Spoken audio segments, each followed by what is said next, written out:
Assalamualaikum warahmatullahi wabarakatuh. Pada video ini, saya akan membahas materi mengenai vektor, yang merupakan salah satu konsep dasar dalam matematika dan memiliki peranan yang sangat penting dalam bidang teknik elektro.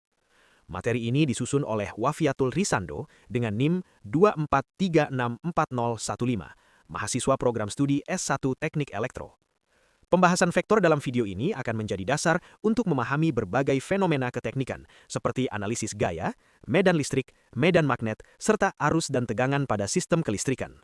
Melalui video ini, diharapkan penonton dapat memahami konsep vektor secara sistematis sebagai bekal dalam mempelajari mata kuliah teknik elektro selanjutnya.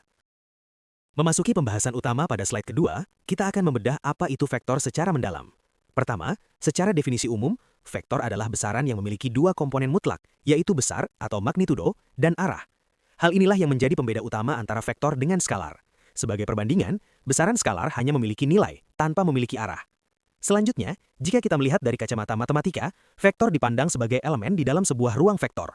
Agar dapat dikategorikan sebagai vektor, ia harus memenuhi sifat-sifat operasi tertentu, seperti aturan penjumlahan serta perkalian dengan skalar. Dalam aplikasinya di dunia nyata, khususnya pada bidang fisika dan teknik elektro, konsep vektor ini sangatlah krusial.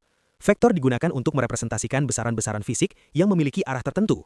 Beberapa contoh nyata yang sering kita temui adalah gaya, kecepatan, serta medan listrik dan medan magnet. Tanpa melibatkan komponen arah, kita tidak akan bisa menggambarkan fenomena-fenomena tersebut secara akurat. Sekarang, kita berlanjut ke slide ketiga, yaitu mengenai jenis-jenis vektor. Pertama, vektor posisi. Vektor posisi adalah vektor yang titik pangkalnya berada tepat di titik asal, atau koordinat 0, 0, 0. Sementara itu, titik ujungnya berada pada suatu titik tertentu di ruang. Sebagai contoh, jika kita memiliki sebuah titik P dengan koordinat X, Y, dan Z, maka vektor posisi titik tersebut dapat kita tuliskan dalam persamaan vektor R sama dengan koordinat X, Y, Z, atau dalam bentuk komponen yaitu vektor XY ditambah vektor YJ ditambah vektor ZK. Kedua, vektor satuan.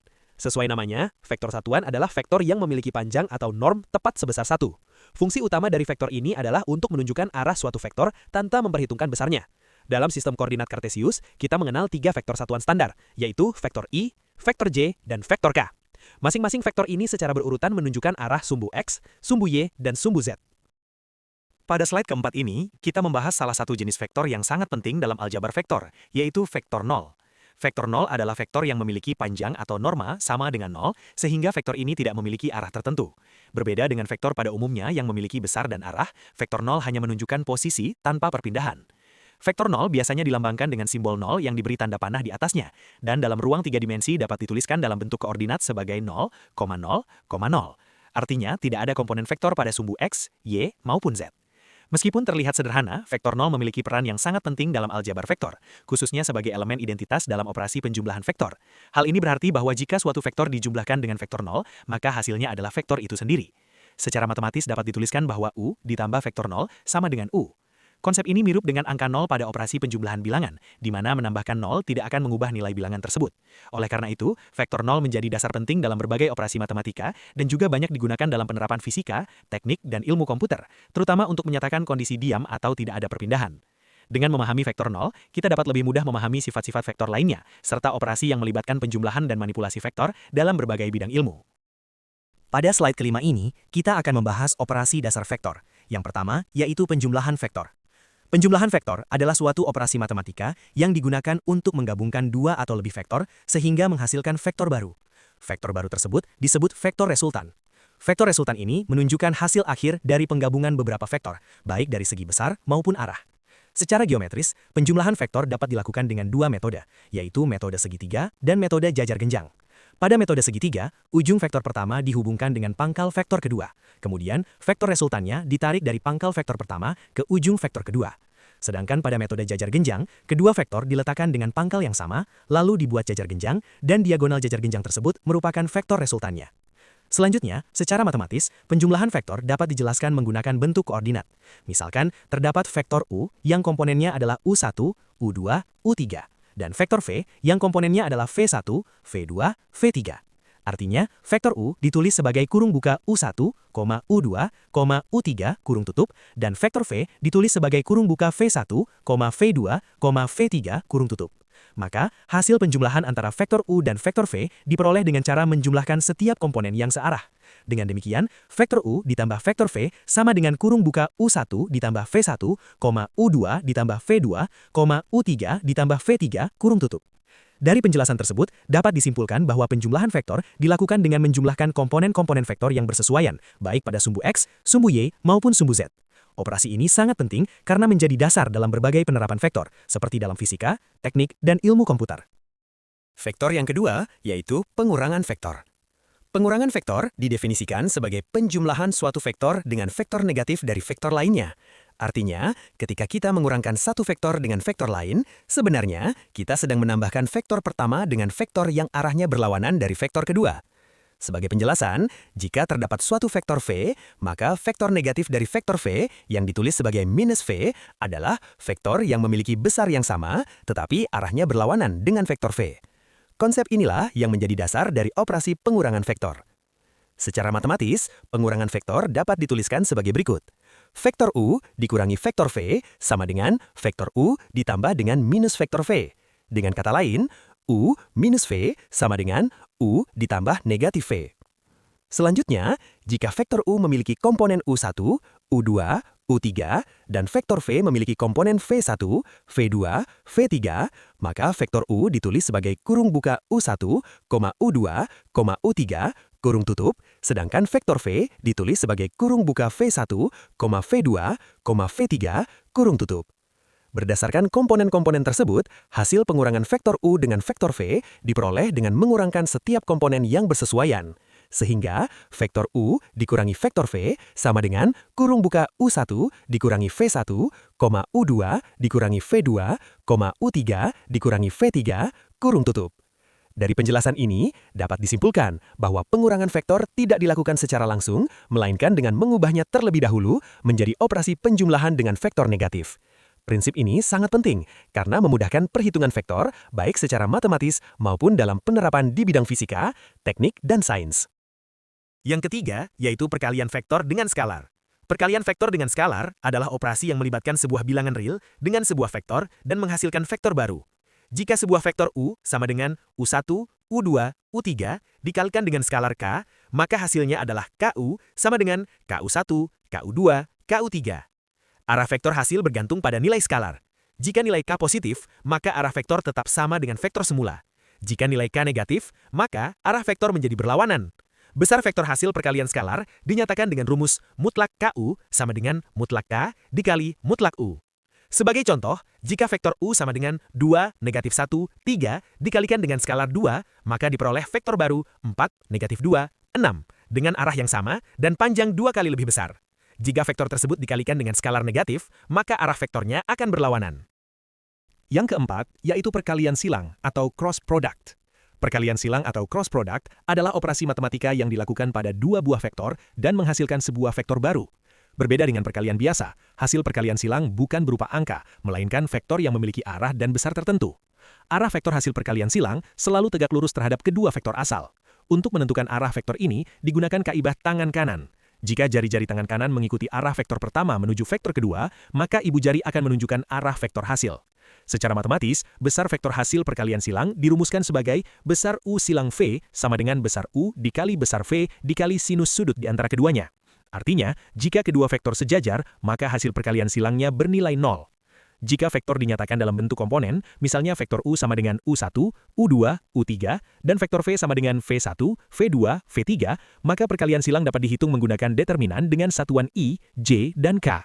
Sebagai contoh, jika vektor U adalah 2, 1, 3, dan vektor V adalah 1, 4, 2, maka hasil perkalian silang diperoleh vektor baru yaitu negatif 10, negatif 1, dan 7.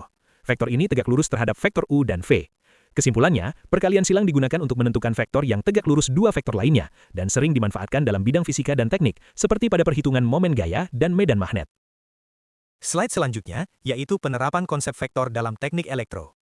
Konsep vektor memiliki peran yang sangat penting dalam bidang teknik elektro, karena banyak besaran listrik yang memiliki besar dan arah. Penerapan vektor membantu kita memahami arah dan pengaruh suatu fenomena listrik dan magnet secara lebih jelas. Pertama, penerapan vektor pada medan listrik. Medan listrik merupakan besaran vektor yang menunjukkan arah gaya listrik yang dialami oleh muatan. Secara matematis, medan listrik dirumuskan sebagai gaya listrik dibagi muatan, atau E sama dengan F per Q. Arah vektor medan listrik searah dengan gaya yang bekerja pada muatan positif. Kedua, penerapan vektor pada medan magnet. Medan magnet juga merupakan besaran vektor yang menunjukkan arah dan kuat medan magnet di suatu titik. Medan magnet dipengaruhi oleh arus listrik dan dinyatakan dengan simbol B. Arah medan magnet dapat ditentukan menggunakan kaidah tangan kanan. Ketiga, penerapan vektor pada gaya Lorentz. Gaya Lorentz adalah gaya yang bekerja pada muatan listrik yang bergerak di dalam medan magnet. Besarnya gaya Lorentz dirumuskan sebagai muatan dikali kecepatan, dikali medan magnet, dikali sinus sudut antara kecepatan dan medan magnet, atau F sama dengan Q kali V kali B kali sinus theta. Arah gaya Lorentz tegak lurus terhadap arah kecepatan dan medan magnet. Keempat, penerapan vektor pada analisis arus dan tegangan bolak-balik atau AC. Dalam analisis AC, arus dan tegangan dinyatakan dalam bentuk vektor yang disebut fasor. Hubungan antara tegangan, arus dan impedansi dinyatakan dengan rumus V sama dengan I dikali Z. Penggunaan fasor mempermudah analisis perbedaan fase pada rangkaian AC. Kelima, penerapan vektor pada sistem transmisi tenaga listrik. Vektor digunakan untuk menganalisis arah aliran daya, rugi-rugi daya, serta kestabilan sistem tenaga. Dengan konsep vektor, perhitungan tegangan dan arus pada saluran transmisi menjadi lebih akurat dan efisien. Selanjutnya, contoh penyelesaian masalah teknik elektro menggunakan vektor. Pada slide ini, ditunjukkan beberapa contoh penyelesaian masalah dalam teknik elektro yang menggunakan konsep vektor. Konsep vektor sangat membantu dalam menganalisis besaran listrik yang memiliki arah dan besar. Contoh pertama adalah penyelesaian medan listrik di suatu titik. Medan listrik merupakan besaran vektor yang dirumuskan sebagai gaya listrik dibagi muatan, atau E sama dengan F per Q. Jika terdapat lebih dari satu muatan, maka medan listrik total di suatu titik diperoleh dengan menjumlahkan semua vektor medan listrik yang ada. Contoh kedua adalah penyelesaian gaya Lorentz pada penghantar berarus. Gaya Lorentz merupakan gaya yang bekerja pada kawat berarus yang berada dalam medan magnet. Besar gaya Lorentz dirumuskan sebagai arus dikali panjang kawat, dikali medan magnet, dikali sinus sudut antara arah arus dan medan magnet, atau F sama dengan I kali L kali B kali sinus theta. Arah gaya dapat ditentukan menggunakan kaidah tangan kanan. Contoh ketiga adalah penyelesaian resultan medan listrik. Resultan medan listrik diperoleh dengan menjumlahkan vektor-vektor medan listrik yang bekerja pada suatu titik. Penjumlahan vektor dapat dilakukan dengan metode komponen, yaitu menjumlahkan komponen sumbu X dan sumbu Y secara terpisah. Contoh keempat adalah penyelesaian arus dan tegangan bolak-balik atau AC menggunakan fasor. Dalam analisis AC, tegangan dan arus dinyatakan sebagai vektor fasor. Hubungan antara tegangan, arus, dan impedansi dinyatakan dengan rumus V sama dengan I kali Z. Dengan metode fasor, perbedaan sudut fase dapat dianalisis dengan lebih mudah. Kesimpulannya, penggunaan vektor dalam teknik elektro mempermudah penyelesaian berbagai permasalahan listrik dan magnet secara sistematis dan akurat. Kesimpulan yang dapat diambil yaitu, berdasarkan pembahasan yang telah disampaikan, dapat disimpulkan bahwa vektor merupakan konsep matematika yang sangat fundamental dan memiliki peranan penting dalam bidang teknik elektro. Vektor digunakan untuk merepresentasikan berbagai besaran fisika yang memiliki besar dan arah, seperti medan listrik, medan magnet, arus, dan tegangan. Dengan menggunakan representasi dan operasi vektor, analisis permasalahan kelistrikan dan elektromagnetika menjadi lebih mudah dan sistematis, baik dalam ruang 2 dimensi maupun 3 dimensi. Penerapan konsep vektor pada analisis medan listrik, gaya Lorentz, serta penggunaan fasor pada rangkaian arus bolak-balik menunjukkan bahwa vektor tidak hanya bersifat teoritis, tetapi juga sangat aplikatif. Oleh karena itu, pemahaman yang baik terhadap konsep vektor sangat penting bagi mahasiswa teknik elektro karena dapat membantu dalam menganalisis sistem kelistrikan secara lebih akurat, efisien, dan terstruktur. Demikian presentasi yang dapat saya sampaikan mengenai konsep vektor dan penerapannya dalam teknik elektro. Semoga materi yang disampaikan dapat menambah pemahaman serta memberikan gambaran yang lebih jelas tentang pentingnya vektor dalam analisis kelistrikan dan elektromagnetika. Kami menyadari bahwa presentasi ini masih memiliki keterbatasan, oleh karena itu saya terbuka terhadap saran dan masukan yang membangun. Atas perhatian dan kesempatan yang diberikan, saya ucapkan terima kasih.